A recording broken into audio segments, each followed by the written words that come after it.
okay, and transactions, okay?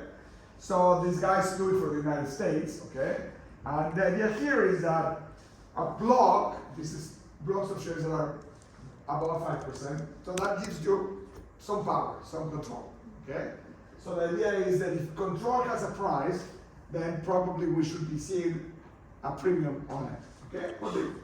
Or maybe not. Maybe the fact that I'm trying to sell it is asymmetric information, and he says, this may not be a good thing, so he may want to pay me a discount, okay? Fine. Now, so they register all of those large blocks of trades, large block trades, and so this is the frequency, so they plot them out here. This is the simple graph, this is plotted over here, okay? And what they find that there is a lot of them, a bunch of them, okay? Trade at zero, they trade at market price. Some of them trade at negative prices, but the bulk of them, the majority of them, trade at a positive price, okay, at a premium, okay? So that means that on average, the premium, like the median premium, is about 15%. So what is this saying? Okay, the way this, Barclay holds this is like they say, when I sell a block, somebody is willing to pay me about 15% more than the market price. Now these shares have the same cash flow rights, because these are shares that have the same cash flow rights like the shares in the market. So the cash flow rights are equal. So if I'm willing to pay more, must be that there's something else going on here. Control must be price, right? Control has a price, because that cannot be explained just by the cash flow rights. Okay, because price of the market is what reflects cash flow rights. Okay, is that clear? Yes or no? Yeah. So basically, when on the same, like when someone dies that has ownership on, like, as a block, all shareholders trade at a premium. Oh, okay. Well, I'm confused on somebody dies and then no. It has nothing to do with the death. Also, so it's not related to the. Not related to the death. The dead guys are dead already. That's nothing to do. When the dead guy dies, if he has shares, they go to the son, okay, or to the daughter. Okay, so that's nothing to do with that. Okay? This is another study, a completely different study. It's a completely different study that is trying to analyze block trades. Okay, block trades is me and him, we're not there. Me and him, we're gonna transact. Okay, that's about it. Okay, is that clear? So they measure it, okay, and they see. Listen, somebody's willing to pay you 15% of a premium. So either that person is on average stupid, and if you're buying 5% of IBM, you're probably not that stupid, okay? Or you must have made some money, or at least you have some advisors that are not that stupid, okay? So on average, you're not that stupid. There must be something else. That something else is you're buying some control, some influence, okay? That's priced at about 15%. Okay. Now, so as I told you, licensing values, which you're gonna remind me to put it if it's not there. Okay. So what they've done is they said they've taken this international and they measured block premiums across countries. Okay. And as you will see, I'm giving you the option of the paper. They found that in countries where you protect investors more, the premiums are lower, and in countries where you protect investors less, the premiums are higher. Okay? So control is priced higher in less protection. Okay? Yes? So block trades are huge chunks of the company sold privately. Yeah. So that wouldn't modify the price of the stock a lot. Well, yes. Okay? That would probably sends a signal. Okay? So we're looking at the price before the premium from the price before the market. And what happens afterwards, Yes, it would probably send a signal to the market. Okay? So that may influence the price afterwards. So this is what the price, so you and I transact, okay? And we say, when you and I transact, we announce the transaction, okay? So we record the price of the transaction. And then what happens is the price, yeah. So on the premium that you're explaining, the 50% on average, so basically you're saying that that premium is a trade-off against control that the person is. It's probably what you're buying, okay? I mean, there's no proof that says I paid a 50% premium because I'm buying control, but what else are you paying for? Okay, because the cash flows are the same. So the cash flows are the same. Okay, so you must be buying something else, right? Or you're completely stupid on average. Okay. So this would be a very good list list of names that you would like to have. Okay? People are paying 50% more for nothing. Okay. Okay. That would be a good price, a good list to have. Okay. Is this clear? Okay. So now let's do the last one. Okay. And then obviously there's many more studies, and you have examples there and so on and so forth. Okay. But let me do the last one. The last one I like quite a bit. Okay. So this is actually a graph that puts together many papers that are done, one for each country. Okay? So what we have here is, what I'm measuring here is what's called the voting premium. Okay? So not the block premium, this is the voting premium. Any idea what the voting premium is? The extra price you have to pay in order to be able to have a more or less decisive vote, or Not decisive, just a vote. Okay? So in the market, so typically there's shares in the market. So there's voting and non-voting shares. Okay? And both of these shares have the same cash flow rights. If you're a voting or a non-voting share, the only difference, you have the same dividends, okay? But you have vote or not vote. That's the only difference. Okay? So in many countries you have this feature that there's voting and non-voting shares. Okay? So what people say is like, if we're gonna try to value, if we're gonna try to price control, okay? Well, this is a good place to go because the cash flow rights are the same and the control rights are different, correct? Okay. So this is a paper in Italy, for example, they go and measure all of them company by company, the differences in price in voting and non-voting shares. So what the voting premium is the price of the voting shares, okay? Price of the voting shares minus the price of the non-voting shares, okay? Divided by the total, the price of the value of all the voting shares, okay?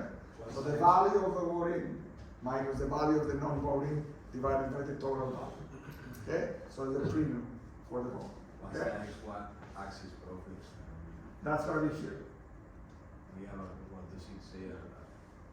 What does it say there? It says total vote to fair value in percent. Okay? It's in the handout or no? Yeah. Okay, fine. So it's the total value, it's a vote to the total value. Okay? Okay. So fine.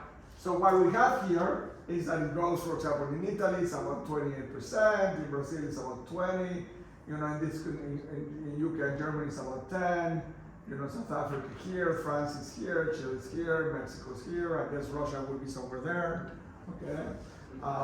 So it's about that, okay?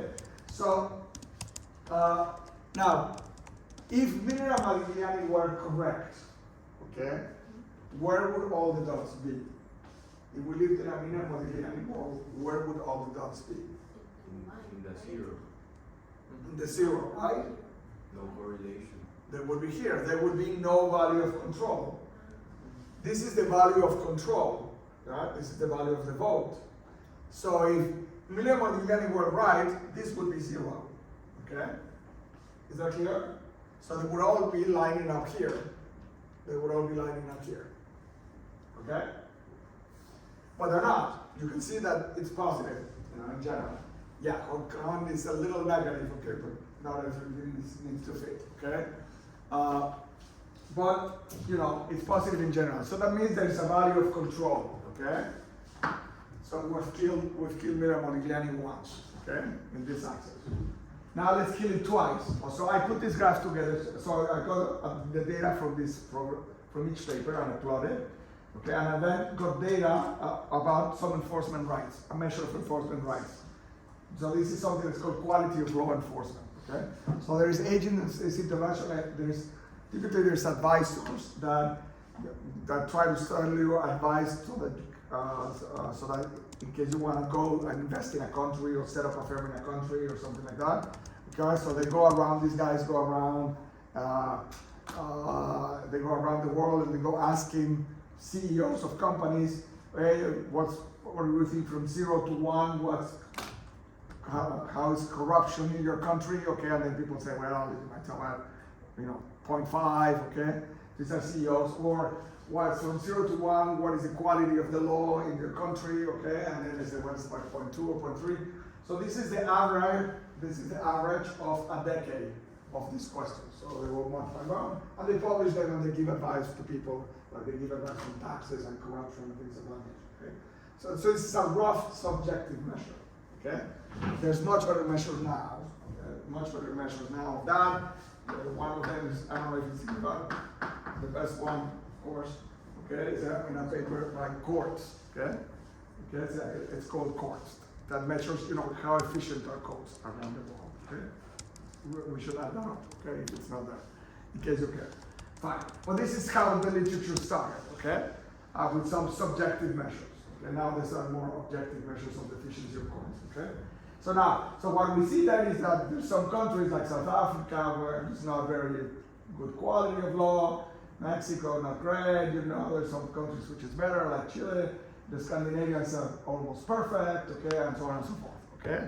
So everybody's perfect, every judge is perfect in Scandinavia, okay? I guess that after the Sarkozy goes to jail, this is going to change a little bit more or something like that, okay?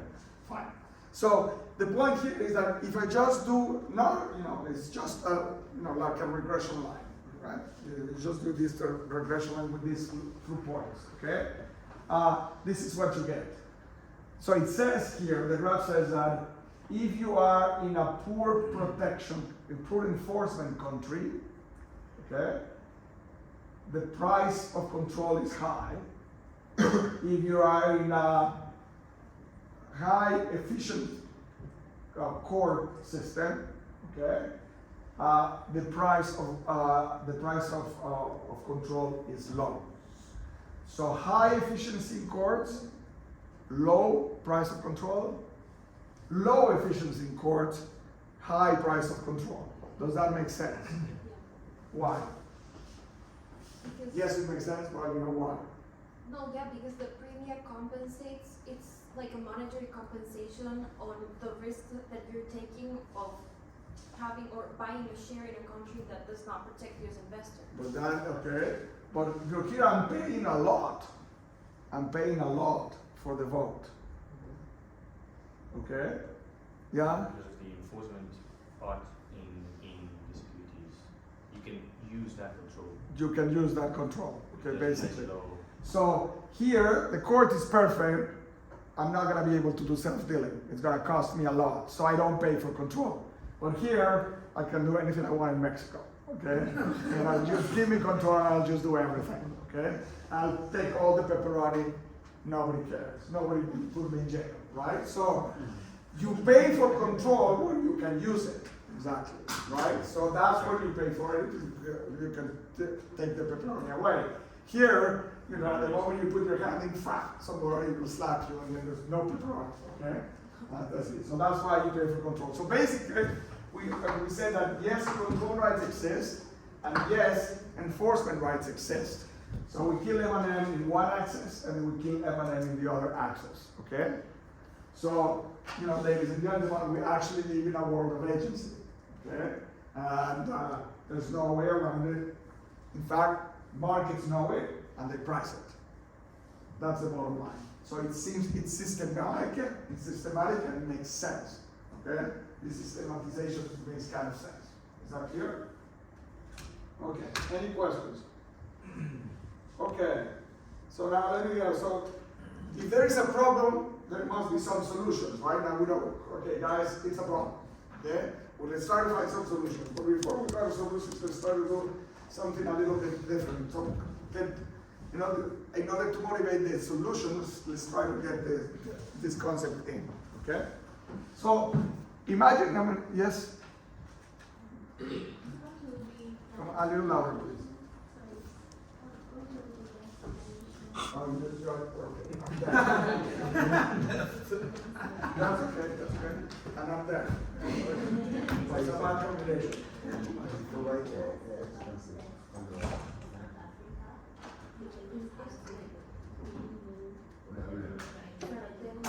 Okay. So it seems so South Africa, okay, very low. It's bad courts, but very low here. So South Africa is actually, as it will become evident afterwards, okay. Actually, the protection of investors. So these things, control rights and enforcement rights, are actually they come determined from who you got your laws from, okay? So South Africa happens to be on the good side because they got it from the Brits, and the Brits have high control rights, okay? So that's why, so the courts are bad, okay? But, they're not, the law is good. So this is bad, but this is better, so it compensates, okay?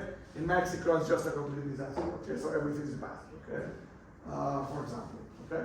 So that's more or less what happens. So yeah, so the quality in South Africa is low. The quality of the courts, But the price is still low. but the law is very good. It will come evident when I talk about where these rights come from, okay? So hold on for a minute on that, yes? Florencio, so in US, Sweden, Denmark, control rights are more expensive? No, what it's saying is that people are not willing to pay That much? for control because they can't abuse it. Okay. Okay? Yes, so it's like why would I pay, for that if I can't use it? Okay? That's kind of the idea. Yes. For a country like South Korea, I don't know why it would be above that. I mean, listen, this is a regression. Okay? It's not even a regression of growth. So don't, that this is just a tendency. Okay? This is not. We don't need to explain the exact location of everything. Okay? Otherwise, we could become nuts. Okay? That's why we run regressions, guys. Okay? Yes. Which would be the logic of a country, Which country? Hong Kong, paying less for having both? Yeah, this is a little bit negative, okay? I mean, not everything needs to fit the line, okay? The study is actually not perfect. It's not really measured cash flow rights equal in almost, there's many types of shares in Hong Kong. So not all of the shares are exactly the same cash flow rights. So it's a little bit of an issue. I just put it there for disclosure, okay? Okay, so there is a further explanation than just that. Yeah. Okay. Yeah, but the easiest explanation, yeah, it could be that it's close to zero. Is this significantly different than zero? Probably not. Okay, so I don't know if it's statistically significant. That's a simple answer. Okay, not statistically significant, but it's there. That's the magnitude. I didn't plot anything else. Okay, there's many more studies that have come up and then do that. Okay. But this is kind of like the first generation that takes this into account. Okay. So just like with the block premium, now there is a lot more in voting premium that has been done. Okay. Yes. You have a question. I just wanted to clarify. It might be negative because Don't look for high explanations. Okay. I gave you one. Okay. That's it. Don't over rationalize it. Okay. Okay. Good. Let me then move on. Okay. So let's try to get into the solutions. Okay. So to try to motivate you the idea of the solutions, let's look at this. Okay. Think about an example, and you need to give me a number back. Okay. Think about this example. There is an entrepreneur. Okay. And she's a hard worker. She's not a bad manager. She's a hard worker. She's going to get there and she's going to work incredibly hard for the firm. Okay? Is that clear? Fine. And if she works very hard, we know that the size of the pie is going to be 1 million. Okay? So with M&M and evaluation, it's 1 million. Okay? She's going to work very hard. Now, she wants to sell part of it. Okay? She doesn't want to have all the risk. She wants to sell part of it, to a venture capitalist. Okay? So she wants to sell 40% to a venture capital fund. Okay? Sounds reasonable. So she goes to a venture capital fund, okay? And then the venture capital fund faces this problem that we saw yesterday, okay? Asymmetric information. Okay? He doesn't know if she is a bad manager or a good manager. If she's a agency cost manager or a good manager. Okay? So he doesn't know, so he may apply a discount. He says, I don't know, it's just like the lemons, okay? But with agency. So instead, the investor believes that maybe she would reduce the effort and then the pie will shrink. So really, instead of 1 million, this is just worth 600,000. Okay? Now, the question here is that she has an incentive to try to convince the other guy, the venture capitalist, that she's a good manager. Okay? So she has an incentive to prove to the other guy that she's a good manager, or constrain herself in a way that is credible so that the other guy is a good manager. So she should invest money to convince him because she's losing some money. Okay? So the question here is how much money is she willing to invest to try to convince the venture capitalist, okay, that she's the good type of management? How much money? 50,000. 50,000? Okay. Anybody less? Anybody more? When did you get 50?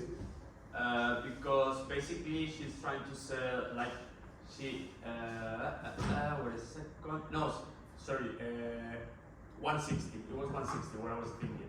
160. How did you get 160? Because if she sells a 40% with $1 million, it's worth for 400,000. But if she sells 40% with 600,000, she sells 240. So the difference is 160. So the difference is 160. Okay. So that's exactly more or less what it is. Okay. So without the more or less, it's exactly what it is. Okay. So the venture is worth really $1 million, but the investor believes it's this. This is the discount. If she's selling 40%, you know, this is how much she will lose. So she would be willing to spend $159,999,999 to convince him. Okay? And how much she's spending in convincing him? In doing corporate governance mechanisms or implementing solutions to the agency problem. Because there's money left on the table, so this money is being wasted for her. So the idea here is that not only investors want to reduce agency costs, but entrepreneurs who want to sell, they also want to reduce agency costs because the market discounts them. Okay? And we know the markets do, we just proved it. Okay? So there's going to be these two forces that are going to come in to try to solve this agency problem because people are losing money. Okay? Is that clear? Okay, good. Any questions? Okay, so now we formalized this already in, we already formalized this in the empirical evidence with all this systematic empirical evidence. Now let me give you a model that brings together, okay, the ideas of agency and international context so that we have a way to think about and conceptualize the last generation of models in corporate finance. Okay? Is that clear? So I'm going to give you a version of this model that is incredibly babied. Okay, so the paper that it comes from, it's a paper that's called Investor Protection and Corporate Valuation. Okay, so if you want the non-baby version of the model with the integrals and the derivatives and all of that stuff, you go there.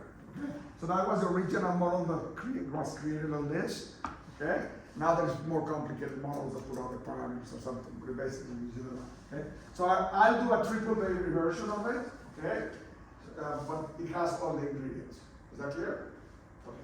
So let's try to model this. The idea here, we're going to try to construct a model that picks up on all of these ideas that we already have. Okay? So it's going to be a model of tunneling. Okay? You can call it a model of agency theory around the world. Okay? If you want, because it has the agency and the international component, okay? Now, the idea of the model is that if countries, I just showed you the graph where we kill the banana twice, right? So there's variation in enforcement and there's variation in control rights, okay? We just saw it, okay, in the graph, right? So if the variation exists, then if you are in a country with low control rights and low enforcement, then these investors, okay, are not going to be protected, and the investors are afraid that the insider is going to walk out with the pepperoni, right? That they're not going to see the cash flows, okay? So insiders could use their control right over the decisions, just like all the examples that we did before, okay? to divert some of the cash flows and put them away in their pocket. Okay? Now, when in contrast with high investor protection, that fear is going to be lower, and therefore they may be more willing to give money to those companies. Is that clear? So that's the idea. So people may do this, and this will hurt investors. Okay. However, the insiders will try not to get caught. Okay. They will hire a good financier and a good lawyer, so that when they do self-dealing, you do it in the right way, so that you don't go to jail. Okay. Is that clear? So you're gonna try not to get caught unless you're in Russian laws, okay? Okay. So the insiders, in order to do the transaction, are gonna need to invest some money in hiring the transaction, hiring the financier, hiring the lawyer, creating the structure, going to Cayman Islands, and so on and so forth. All of that is part of the cost, and this cost is wasted, right? It's money that is wasted, okay? But you're doing it so that you can take the pepperoni away. So it's a construct that you need to put forth, okay? So the insiders would waste these resources, okay, to try to give it a business purpose and to pass it along. Is that clear? Fine. So this means that, okay, tunneling is going to be inefficient. So when you self-deal, it's inefficient because some part of the cash flows of the firm, okay, some part of the firm was here, okay. So if the firm was here, so in order to tunnel, you're going to need to pay that away, okay? So that's how much it costs to tunnel, okay? So this is the idea. So the outside investor, if that's happening, then the outside investor knows that this is going to happen, and tunneling could happen, and that tunneling is going to take part of the pizza away. Therefore, the investor will discount the shares from the beginning, just like in our previous example, because there's a probability of tunneling. Okay? Is that clear? So you face a discount because investors think that you're gonna tunnel, and tunneling is costly. Okay? Not only you're gonna take some part of the pepperoni, but you're gonna pay somebody to help you take part of the pepperoni. Is that clear? Okay, so we're gonna try to model that. So as a result, the insider would try to also find ways to constrain himself, just like in our example of the entrepreneur.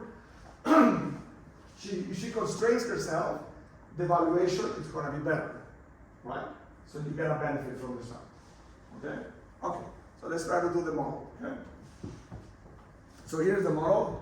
As I said, this is the triple baby version of the model, okay, the quadruple baby version of the model. Okay? Imagine that we have just a few parameters. Imagine there's a firm, and the firm is controlled by one shareholder who owns a fraction alpha, just like my example of before. So alpha, remember this alpha is the ownership of the insider. Imagine that the firm has in its pocket $I in cash, dollar investment. Okay? Imagine that it can invest $I in this investment project, and imagine that $I will produce R, returns R. Okay? So you invest $I, you get R.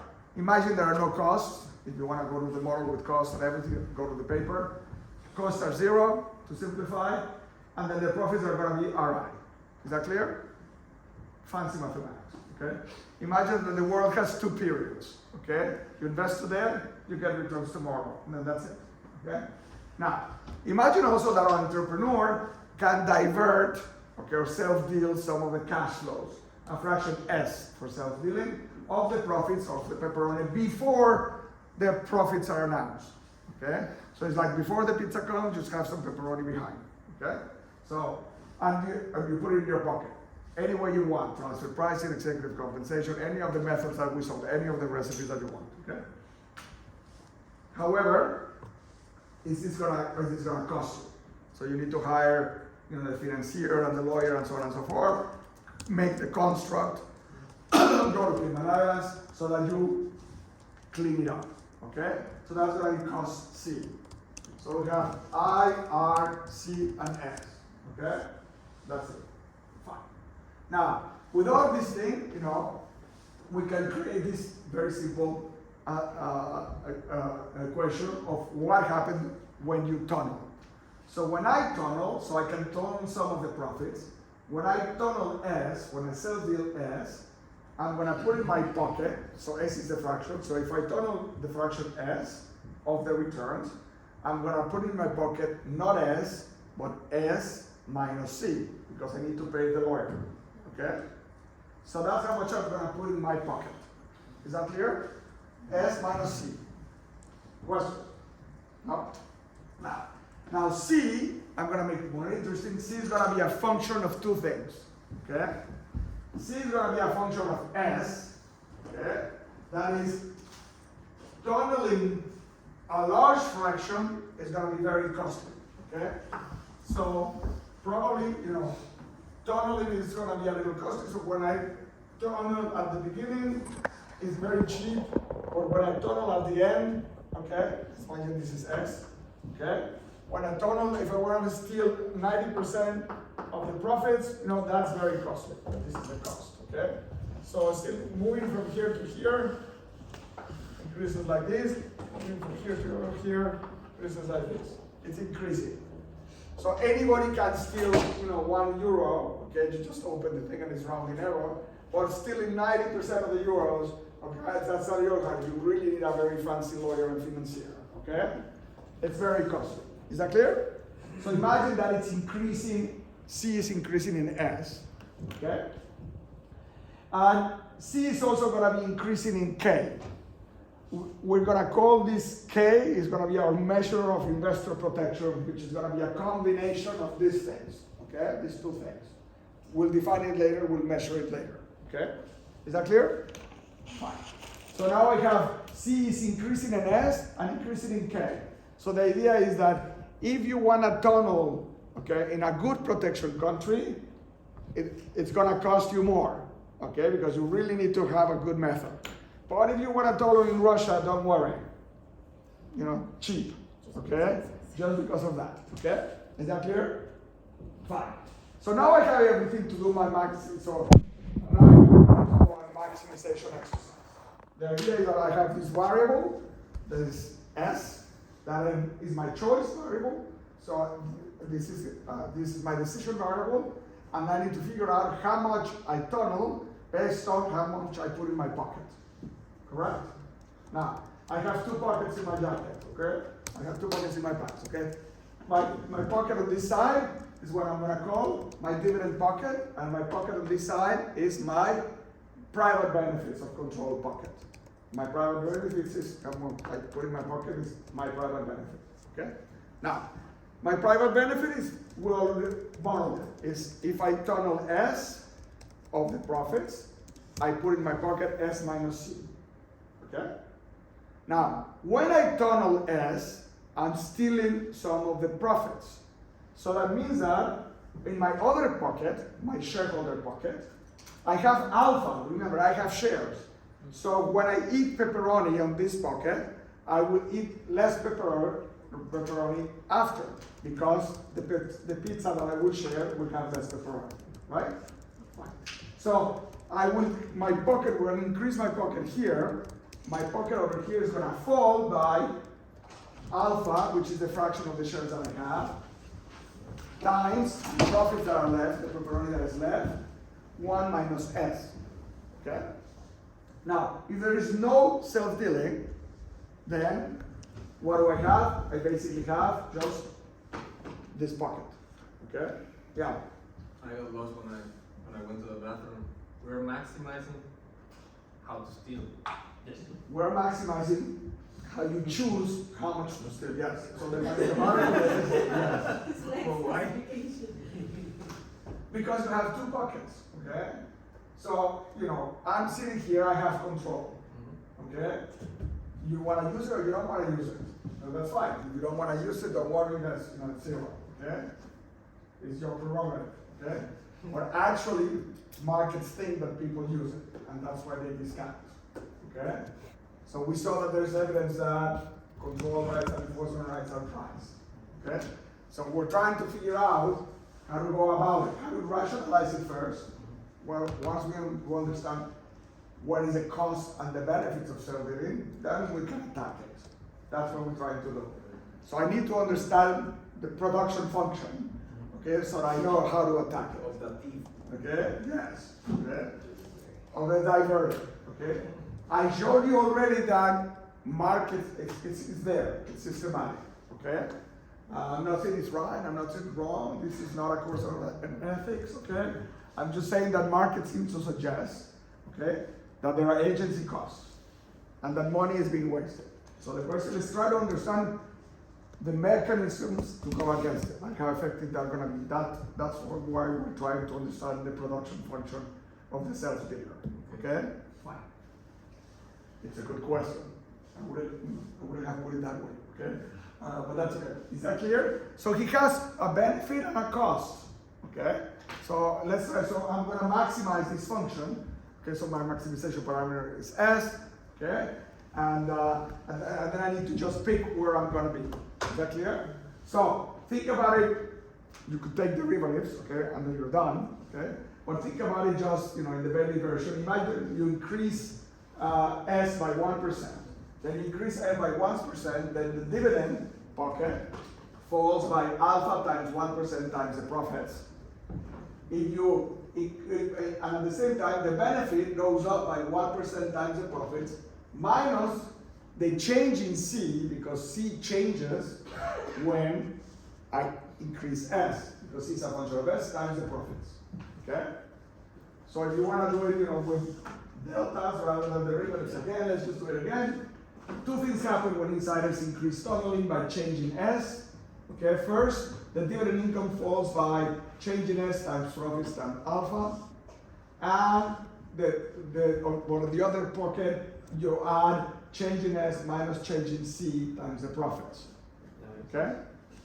Your costs have to be lower than the shares you have, because if not, you're losing more from the first part. That's right. So you're going to find your optimum. Okay? So how do you find an optimum in a maximization? It's when the equation is equal to 0. That is when you moving money from one pocket to the other pocket doesn't add any more. Okay? So that's when you're balanced. Okay? So let's put this, so these two things are the effect, so okay, they need to be equal to 0. So first to start, let's get, I hit the word profit, so imaginary profits are 1, okay? Then you have 1 here, 1 here. So now I can put these two together, okay? And then I put them together, then I have that the benefit from changing in S is 1 minus alpha times changing S minus changing C. So I will adjust my S up until the adjustment gives me no benefits, that is equal to 0, that the marginal benefit equals to 0, okay? And then that's what I have this equation. Now you use your mathematics, okay? You move things from one side to the other side of the equation, okay?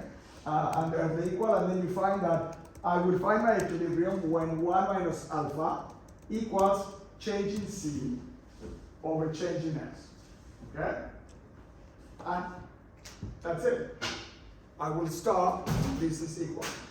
Let's do this in a graph, like the graph that I was suggesting there. Okay? So let's say that I have profits of 1, and this is my fraction of the profits that I'm going to take. Okay?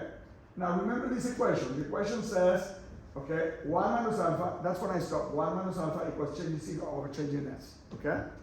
Now, this is very nice because this is in fact the slope of the curve over here that I have over there, right? This is the slope of this curve.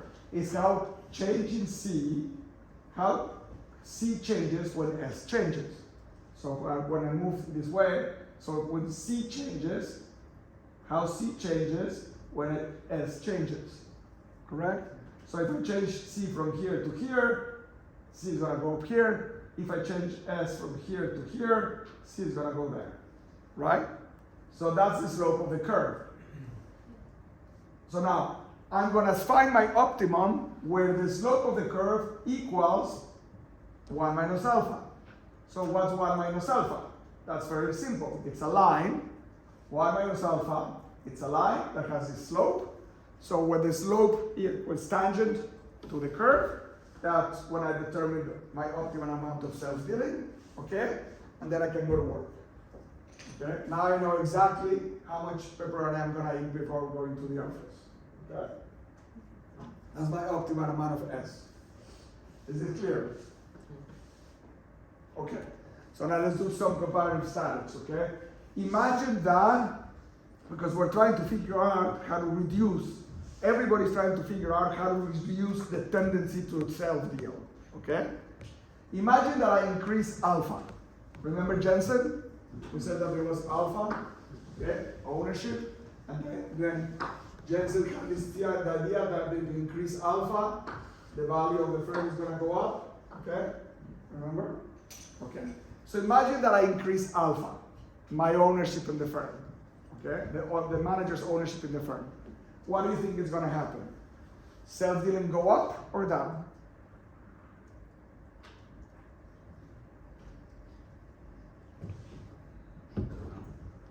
I'm sorry?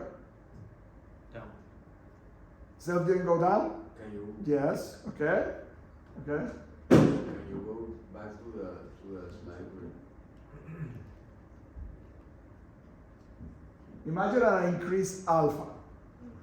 I mean, you can do it in the graph too, okay? Yes? The tangent was flat. It's probably gonna go down, right? Because if I increase alpha, then 1 minus alpha goes down. So the slope goes down, okay? The slope goes down, and then I steal less. Which is the logic that Jensen said in the very early literature. If you increase alpha, you're stealing a lot from yourself to pay the lawyer. You're giving up too many dividends to pay the lawyer. Okay? If alpha is 90%, you're probably not going to steal from yourself because you lose a lot on the dividend pocket, right? So this is what is called the Jensen effect. Okay? So alpha, if alpha is high, the insiders bear a large fraction of the cost of cutting the dividends, okay? And therefore they may think twice about it, so they reduce self-dealing. And if you reduce self-dealing, the value of the firm goes up, the pie goes up. So it rationalizes the Jensen paper. Okay? Is that clear? So that's the initial, sort of like the classic agency effect. But now let's bring in the international dimension. Okay? So investor protection, K. Now imagine that K goes up. Then investor protection goes up. The levels of investor protection go up. Then tunneling goes down because you increase the cost of tunneling. So then the cost of tunneling goes up, okay? Because the technology is going to need to be much better in a high protection country. So then the curve shifts that way. So every S that you want to steal is going to cost you more because it's a high protection country. The judge actually knows how to read, okay? So that's going to be a little more difficult than with literal judges, okay? Is that clear? So this is what is called the legal protection effect, okay? So it says that when K is strong, tunneling is less effective, okay? And therefore, you lower self-dealing, and then the value of the firm is going to go up. Is that clear? So there's two effects. So this model predicts, so we also want to get from here predictions that we can test, okay? To see solutions of the agency problem and see if we live in an agency world. So the prediction says, okay, we know that we are in an agency world, but now we need to prove that we are in an international agency world, okay, with international limits. Okay, so there's two effects. When alpha is high, you are a large fraction of the cost, okay, so tunnel is low. When legal protection is strong, okay, the chances of getting caught are higher, so the technology is going to be more costly, so your partner probably end up self-dealing less, okay? So that's what it's called the legal protection effect, okay? Any questions? So this also has a further prediction that we're going to test the data. So if S is low, what happens to the value of the firm, okay? So let's do it in our model. Let's calculate the value of the firm, okay? What is a good measure? What is the value of the firm, okay? So have you guys heard about Tobin's Q? Yes? So Tobin's Q is like a valuation ratio. It's market value over book value, okay? Now, so this is what is called Tobin's Q, Q of Tobin, okay? He won the Nobel Prize, but not for the value effort, not for the Tobin's Q, okay? So Tobin's Q is a valuation measure, okay? It's how much is the market value, the book value. So in my case, so it's the present value of the profits over the value of the assets. Now, what is the value of the assets? I. I bought I, right? What is the present value of the assets? Is the returns on I. Imagine there's no self-dealing, then it's just Ri over I, correct? But if there is self-dealing, then it's 1 minus S times Ri times I over I. Math, I and I cancel, okay? So the value, Tobin's Q is 1 minus S times R, okay? So immediately tells you, looting is high, valuations go down. Okay, looting is low, valuations go up. So immediately says why the venture capitalist may behave differently. In a high protection country, the venture capitalist knows that you're gonna turn less, he values you more. In a low protection country, the venture capital fears you're gonna eat all the pepperoni, so he values you much lower. Okay? Is that clear? So it predicts that when tunneling is high, valuations are lower, and valuation predictor says if you want to improve your valuation, then you have two options from this very simple model. Either you increase alpha, you increase ownership, or you increase K, your governance, okay, your investor protection. Is that clear? Okay. Any questions? So now we systematize, empirically, and we systematize, what's happening conceptually, and we have clues about where to go to find the solution. Okay? This is the solution. What is the solution? How to siphon the money. No. You want to reduce that because everybody loses. Okay? So that's why we have governance mechanisms. Okay? To try to reduce. Remember, there is this wasted amount of money, the 160 that you calculated. Okay? So you might think that only the shareholders lose, but no. The manager, the insider, loses day one because the market fears expropriation. So he loses from the discount on the day one. This is a very difficult concept to transmit, like when you advise family firms, okay, and you tell them it's probably not a bad idea to improve the corporate governance because your valuation is going to go up. Just no, I like control, that's for the shareholders to do. But it's like, no, you're penalized with low valuations, okay? And I will show you that. If you improved it, your valuation will go up and your cost of capital will go down. So that's the kind of the very difficult thing. I'll show you the graph that convinces them, but that's afterwards, okay? Good, any questions about this?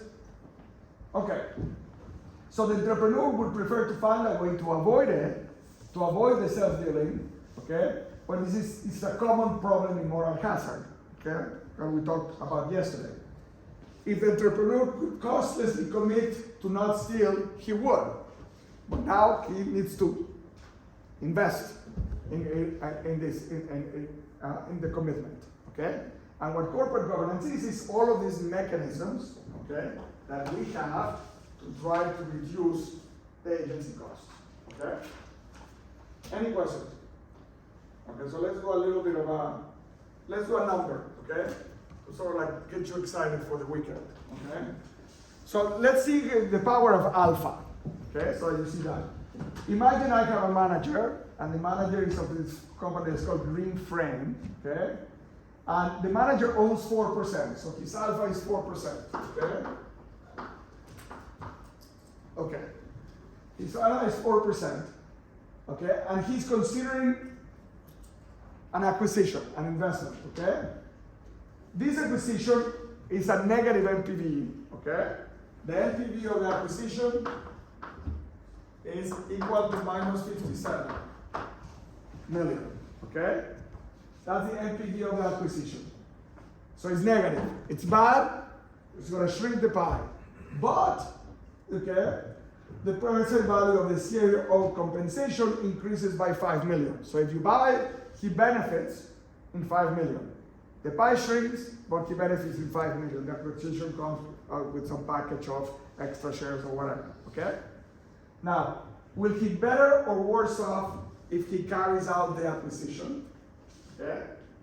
Question one. Question two, what percentage of the shares do you need to give him so that you make him indifferent? Okay? In taking that position or not? He will be positive. US 世界大棋盘。 Oh my god, I thought. Sorry. He will be You better were off. getting caught, He has okay? a 5 million profit and 2.28 million. He has a 5 million profit if he carries out, but it's a negative NPV value of 57. Yeah, but since he owns 4%, it's only 2.28. It's negative net present. Okay, so if he carries it out, is it positive, good for him or bad for him? It's good for him. Good for him to the tune of It's 2.72. 2.78 or something like that, right? So how do you calculate that? Basically, you multiply 57 times 4%, which is the negative net present value he's gonna get, which is 2.28 million. And then since he gets 5 million if he buys, so his profit in this case is 5 minus 228, which is 272. 272. Okay? So he's gonna do it. Okay? Because his negative pocket was minus 220. Okay? Or his positive pocket is 5, so it will balances out. Okay? Now, a potential solution is that we give him more shares, right? So that his pockets balance better. Okay? So what percentage of the company he needs to have so that he doesn't do the transaction, or he's indifferent? 8.77 extra, I think. 8.70 something, right? How do you get it? I tried 57 million net present value negative investment by the 5 million he was going to get in the By the 5 million he gets, okay? Or the 5 million by the 57, and then that gives you this proportion. This would make him indifferent, okay? So he has 4%, okay? But he would, this is what he loses, okay? And this is how much would make him indifferent. So we can see the Jensen effect. The Jensen effect is there. Give him more shares, okay? And he will stop it. Now we will see that it's not as simple as that later. This may be non-linear actually. Because when you give him shares, you give him power. Okay? And we saw that power has a value, so it's gonna get a little bit more complicated. Okay? Is that clear? So this is what governance mechanisms are about. We're trying to find a solution to avoid the self-billing precisely. So that's what we're doing. Okay? Okay, Mr. Engineer. Okay? Satisfied? Yes. Okay, good. Okay. So now, what we're going to do now is the solutions to the agency problem, okay? We'll obviously have 15 minutes, we're not going to finish, okay? But let me just ask something very simple, okay? I'm gonna give you the idea, yes. Are you gonna send this version of The version that includes this, yeah, all the, yeah. I'm gonna just, this one, yeah, the version of your. you can take a picture of it if you want, okay? That's the answer, okay? Then it includes the exercise. But the exercise was included or not included? No? No, it wasn't really good. So you Like, can not take a even picture. the Yeah, that was the problem. That's good, so you cannot think about it, okay? Ahead of time. It's not random, okay? It's not. Okay, fine. But if you want, I can send it to you, okay? If you remind me, there's a couple of things that I said I was gonna send, right? So, yeah, you remind me, I'll send it. Okay, fine. So, that's why we have solutions to the agency problem, okay? Now, why don't we solve the problem very simply, okay? Now, have you guys heard about, coast, okay? The ghost theorem. The coast theorem, okay? What's the coast of one over prices? So part of the coast theorem says, listen, we're sophisticated investors, okay? I know we want to self-dealing. Now I have a model, okay? And I know I need to bribe you, just like with the percentage of the shares to not self-deal. So why don't you just sit on the table and say, hey, you want to take the negative 57 million project? Here's 8% of the shares. And then that stops it. Why don't we just solve it? This is what is called quotient renegotiation. Okay? We sit on the table, we renegotiate, and we solve it. Okay? That's what is called the quotient renegotiation. It's a little bit like in externalities. You know, when there's a negative externality, you impose a negative externality depending on the bargaining power that we have. You know, we negotiate, and depending on that, if you pollute, who's going to pay for the cleaning machine? Well, depends on the bargaining power of the parties, right? So here's the same. Depending on the bargaining power of the parties, how much I need to give you so that you stop this stuff.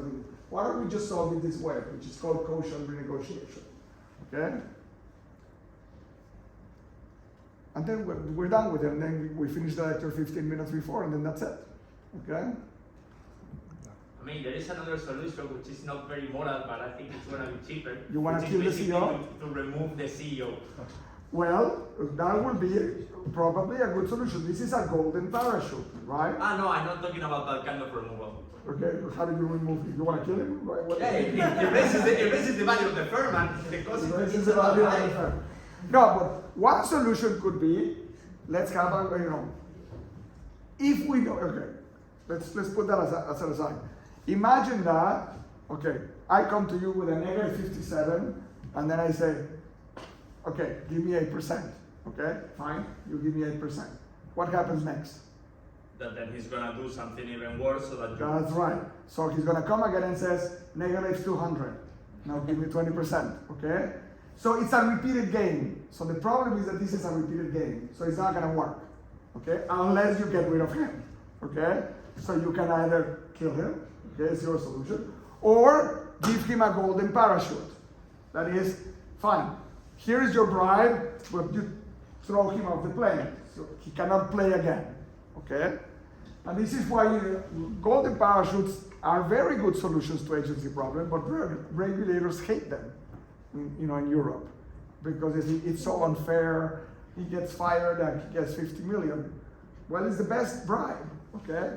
So you can think about it in the other way, okay? So the idea here is that it's not going to be very simple, okay? It's not going to be very simple to use the quotient renegotiation, okay? Because the repeated game makes it complicated, okay? So that's why we're going to have more complicated solutions to the agency problem, okay? So this is what people call, early literature is called solutions to the agency problem, and then it becomes corporate governance. Okay, so that's what corporate governance is a set of mechanisms, okay, which insiders and outsiders or minorities, right, impose, okay, on the firm, on the insider to try to reduce agency costs. And it is productive to do that as long as there's money left on the table, just like in my example for the 160,000, okay? So as long as there's money left on the table, that should be a mechanism to try to mitigate the agency cost because there's a net gain. Is that clear? Okay, any questions, guys? Okay, so this is what you're gonna be reading before you see me in February, okay? So what we're gonna do, this is like the top 10 solutions to the agency problem, okay? So I'm gonna organize you so that you can start reading ahead of time, okay? Let me say 4 things about this list. Each of these bullets, it's a full literature, okay? So there's, hundreds of papers in each of them, okay? Now, so we're not gonna have time to do the hundreds of papers, okay, obviously, okay? So what I'm gonna do in each one of them is gonna tell you the original idea, conceptual idea, the original empirical evidence, and there's some advancements, we will see, the advancements and where we are. So we can take it from 0 to 100, okay? Second thing about this. So you have some papers of each that you can read over there, okay? So the second thing about them is I've organized them from the most powerful mechanism to the worst mechanism, or the most troublesome. So the order is in order of magnitude of bite, okay? Strongest mechanisms to weakest mechanisms, okay? So third, okay? If you actually had, so the strongest one is going to be the law, okay, or investor protection regulation, okay? But if you have done this list, and this is the new one, this is the one that is in international corporate finance, this is the K that's floating around in the model, okay? 20 years ago, we didn't know about K, Okay, so K was not part of the picture. Okay? So 20 years ago, if you had done the list, it would have changed completely. The ordering of the list, first of all, K was not there, the law was not there, okay? And the ordering would have changed completely, okay? So this has changed a bit. So as we move along, I will be telling you this would have been the previous ordering. Now that you put K, it's gonna change this way.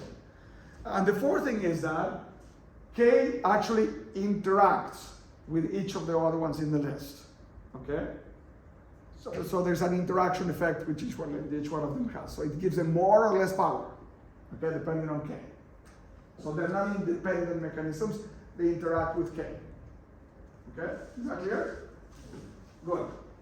So I'm just gonna get you going, okay, on the first one, the law, and then you'll read about it, and then we'll come back, okay? So let's talk about K. So I have what, 10 minutes? 9. So what do you do? Okay, but you owe me 9 more, right? Okay, fine. So here's K, okay? So this is the idea of K. At this point, you know, it should fly like nothing. Law, control rights, and enforcement rights. I already told you that part of the equation. So law and enforcement are key mechanisms of investor protection.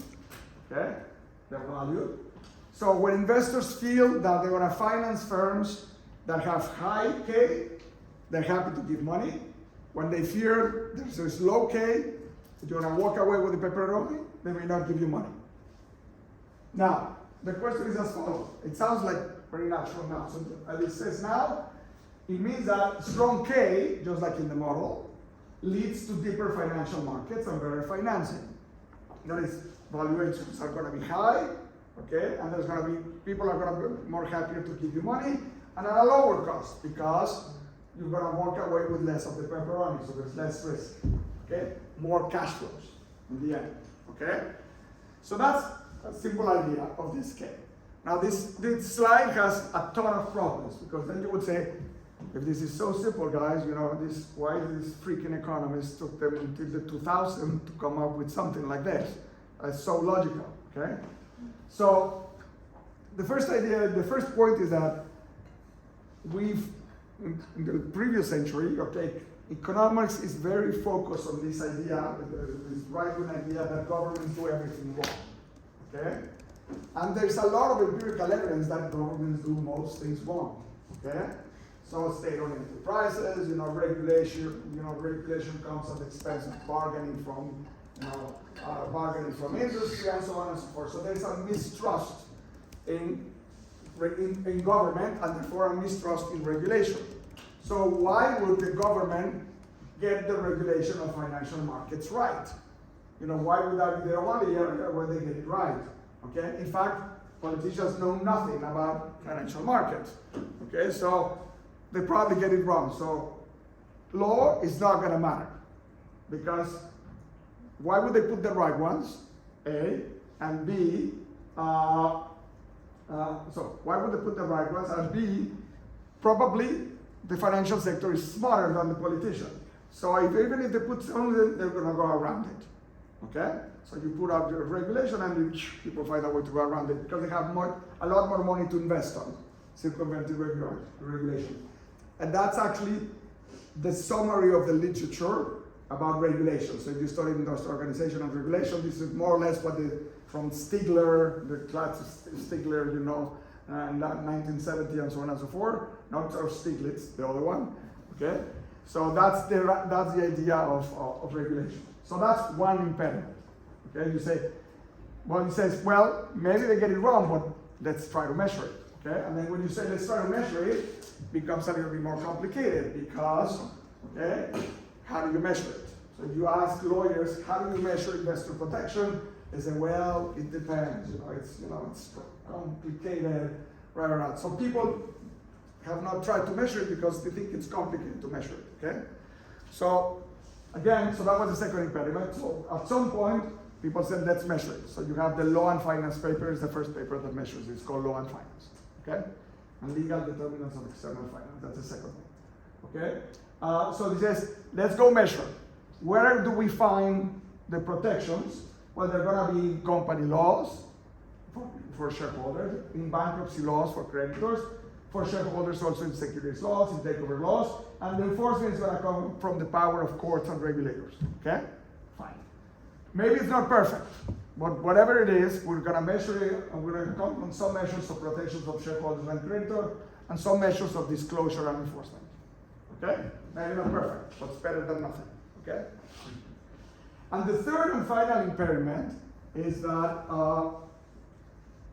I told you here, strong investor protection protects strongly, it leads you to bigger markets, okay?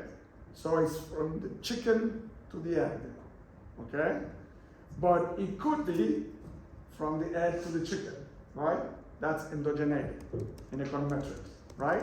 Let me build the argument. I told you, if you protect your investors, okay, then they're gonna feel more confident, they're gonna give you more money, value of the market is gonna go up, okay? But let's take the opposite case. Then we're gonna go from the egg to the chicken. Regulation and law is actually what's called a luxury good, okay? You don't invest in law if you don't have anything to protect.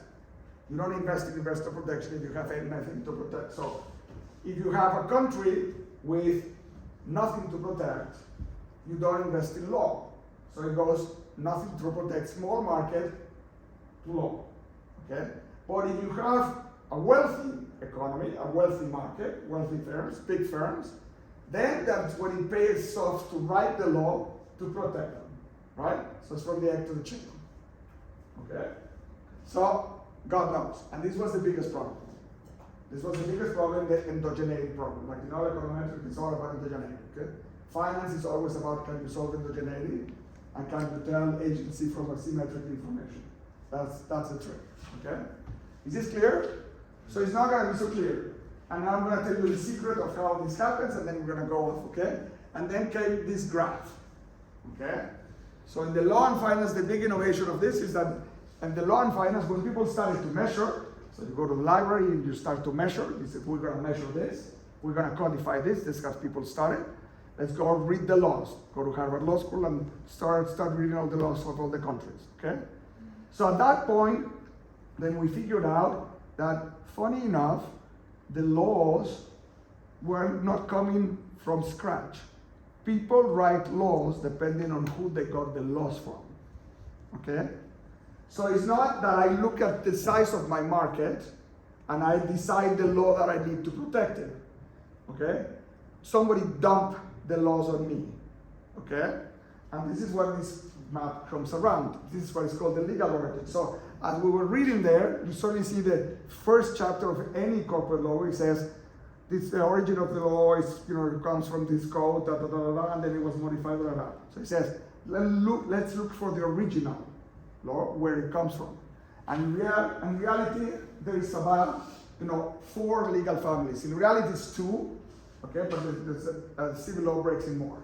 Okay, so there's the common law family. This is the British, okay?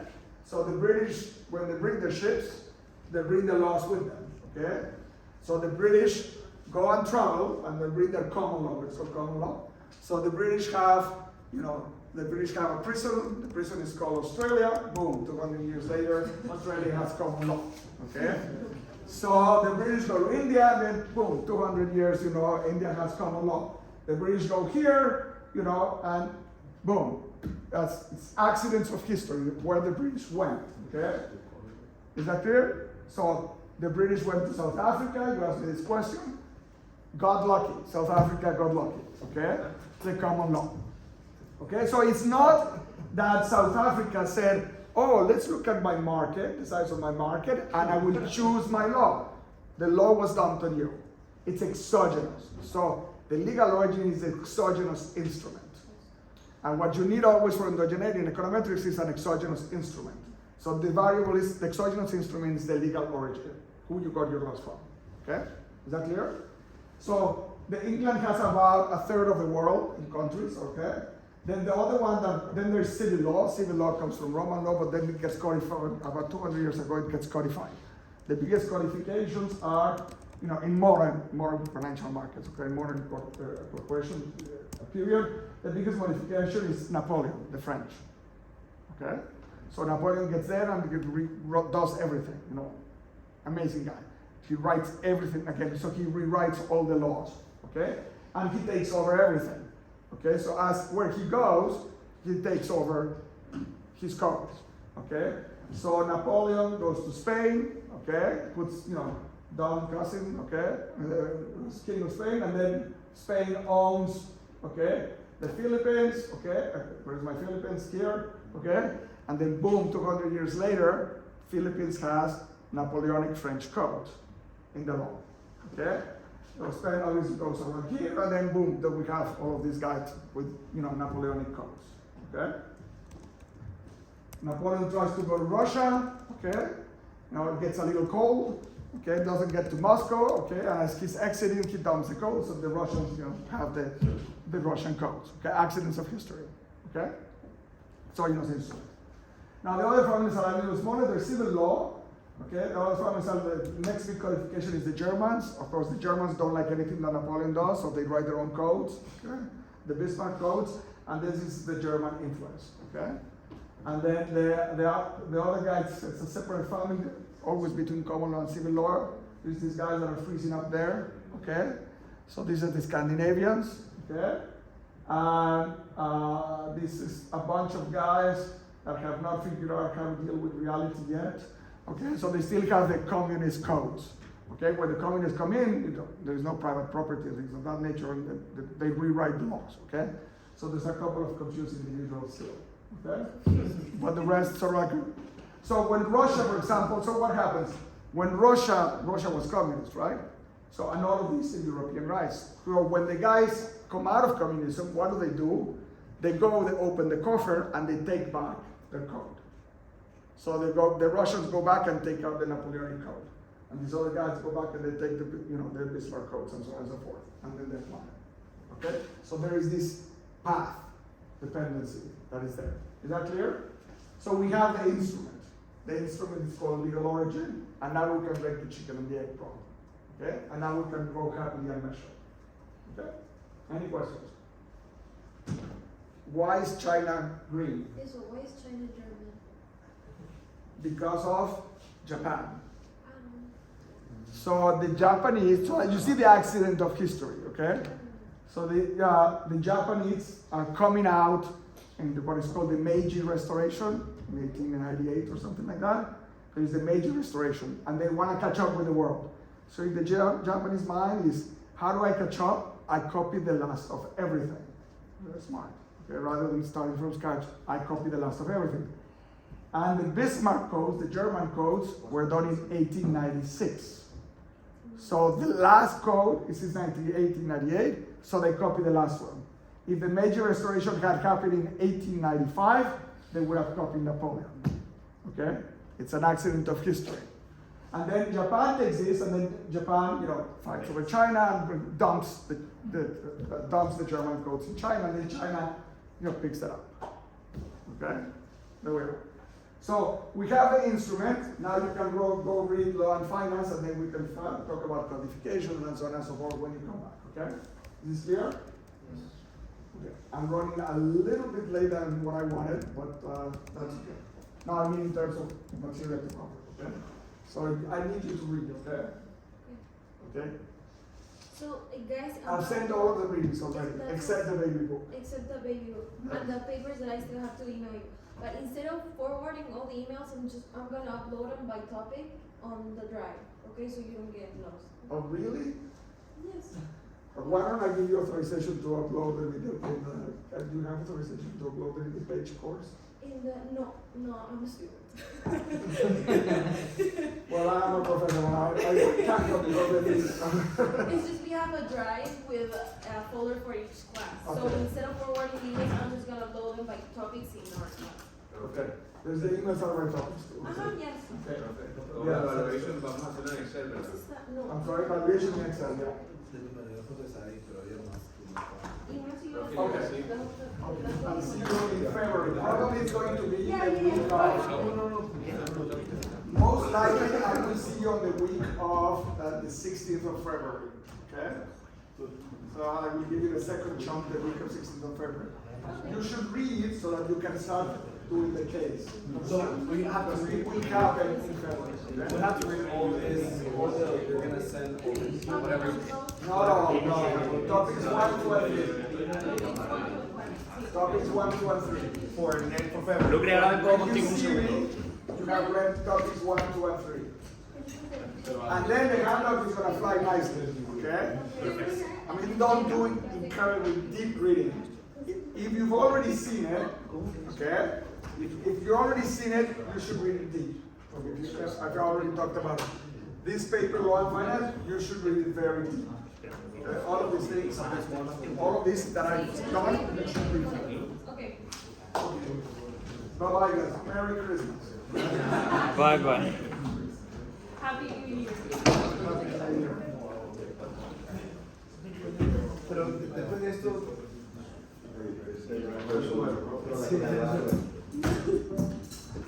Okay, where's my savior?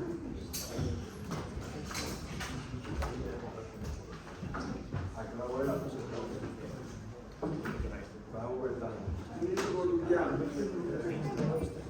You need to go to Portugal to get No, they sent it to me. They sent it to my office.